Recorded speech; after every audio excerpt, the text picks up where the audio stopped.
featuring Don Davis, bartender back there, who's going to be speaking on some of the personalities who were involved in the chaos period of Amelia Island.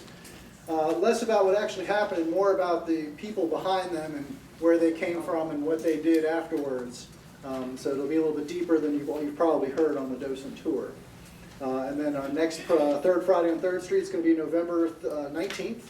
And that's going to be in association with a veterans group out of St. Augustine that have recently finished a documentary highlighting some local, when I say local, I mean Northeast Florida, St. Augustine, Jacksonville. I think there's one person from Nassau County, veterans from the Vietnam War.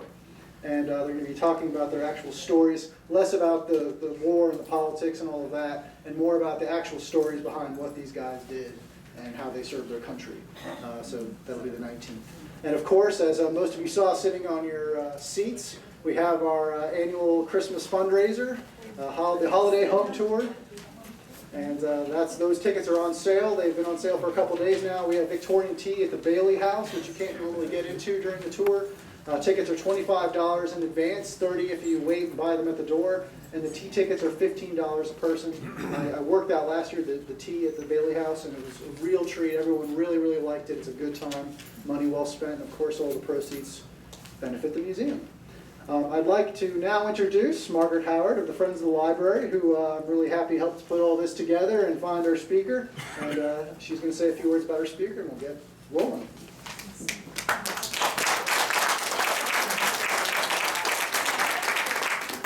Thank you very much. Here I am.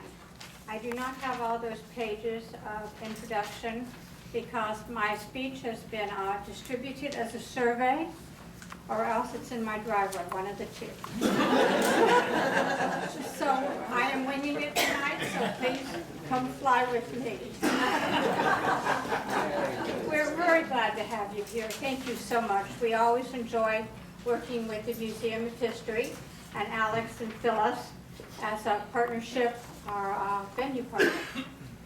We appreciate it very much. The library's, it has been discovered. Who's Bill Smith? Oh, that's only one page. There's another page. Mrs. Smith, would you hold up your hand? Anyway, please stay after the presentation. I know you'll want to speak to Professor Congdon, and I know you'll want to examine these wonderful pieces of art, and perhaps have Professor Congdon or Dr. Congdon sign a volume for you of Just Above the Water. We have 4 volumes left. If they all go, we'll take orders for you. Okay? May I say something about the library? Speaking of books, our Fernandina Beach Library is a typical American library, welcoming all ages, from the visitor that is a toddler looking for his or her first picture book, to the student researching a term paper, to a senior tracing their roots. The library today lends not just books, but CDs and DVDs, audiobooks. It provides free access to computers and online databases. I don't know if you know that. The staff daily assists customers looking for answers to their questions, applying for jobs, or seeking to upgrade their skills.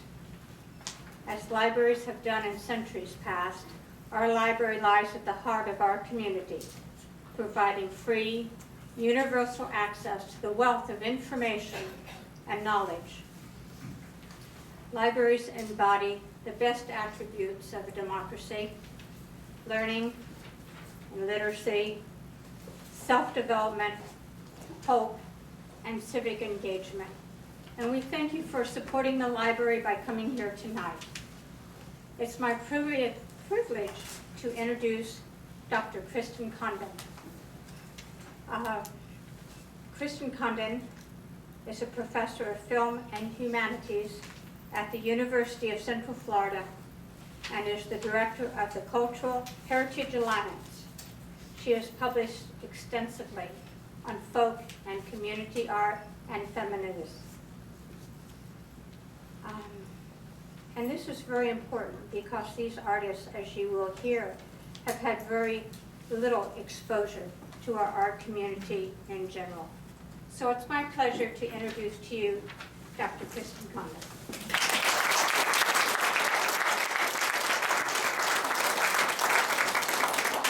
Thank you. I'm really happy to be here and always really glad to talk about folk art and especially Florida folk art. I want to start by saying what the definition that I'm using of folk art is. It seems whenever I give a talk and don't address that issue, that becomes the first thing somebody wants to know. It is, in scholarly circles, we argue about it all the time. Generally speaking, art historians look at it as idiosyncratic art.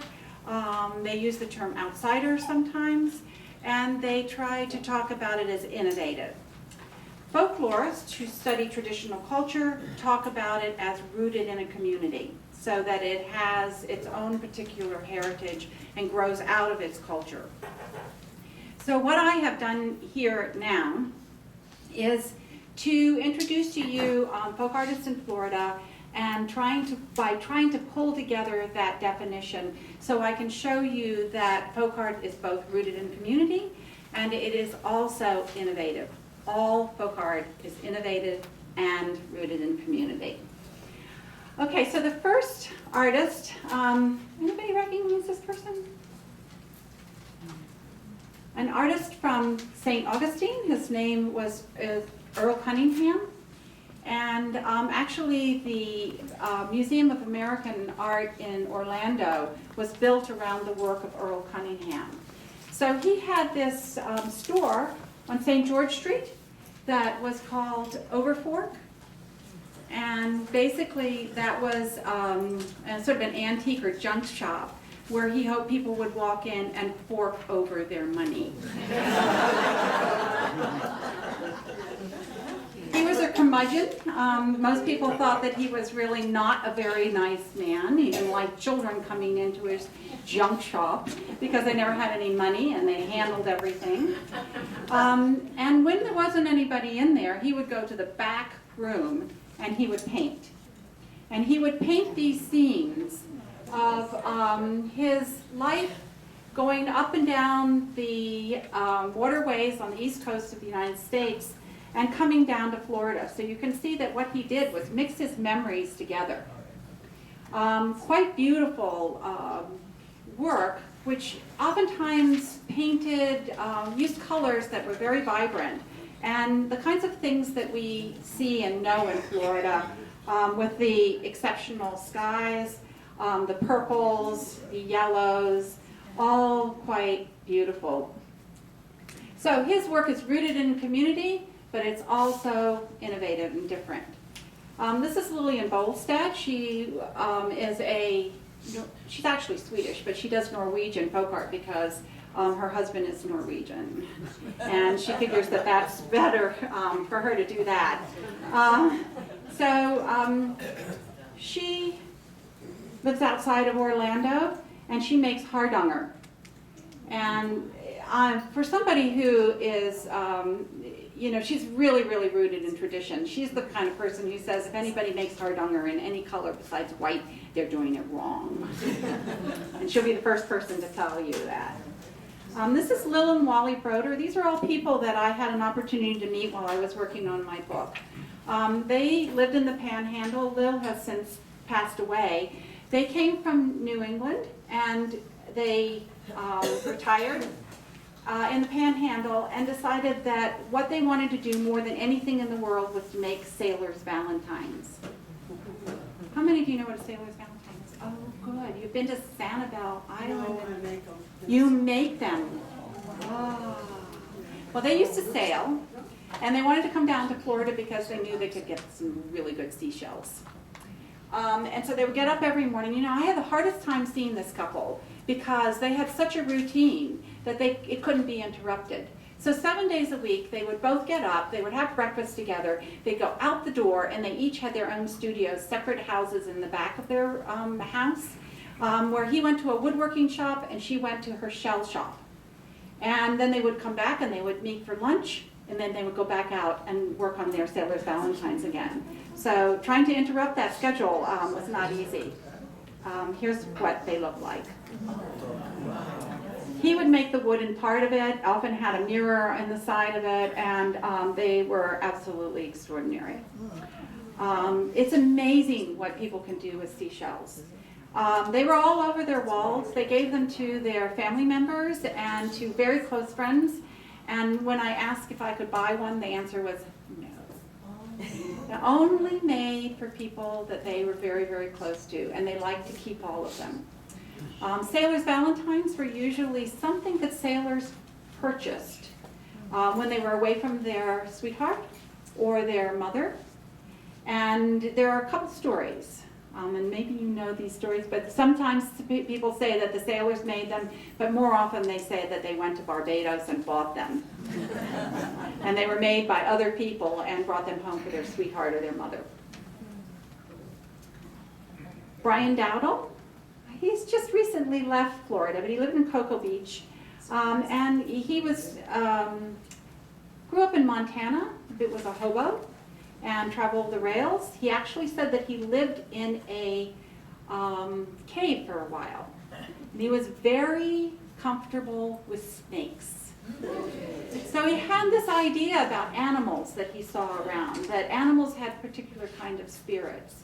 So interestingly enough, Brian Dowdle was pagan, and he was somebody who wanted to paint spirit animals. And so that's what he did. Always on cardboard, and had quite a following. Really wonderful pieces, brightly colored. This is Margot Warren, who lives in Winter Haven, or is it Winter Garden? Sometimes we get that mixed up. But she goes around and she photographs all the people who live in the area. She photographs the cows, she photographs the citrus orchards, and then puts them in her paintings. And you can see that they're Florida, but they're also not Florida, because she puts those mountains in the back.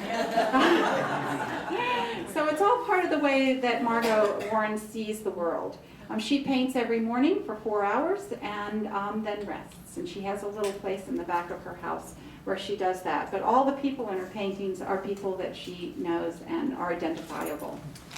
And here's one of her local produce stands. She used to make tiles, designs of her tiles when she lived in Pennsylvania. And so she's very interested in how things are balanced. So from an art perspective, she likes to know that the colors and the shapes and sizes of her paintings have equal weight, and that you can move through the work very easily. Guy Labrie grew up with the Seminoles, is not Seminole biologically, but he was adopted by the Seminoles as the painter of Seminole tales.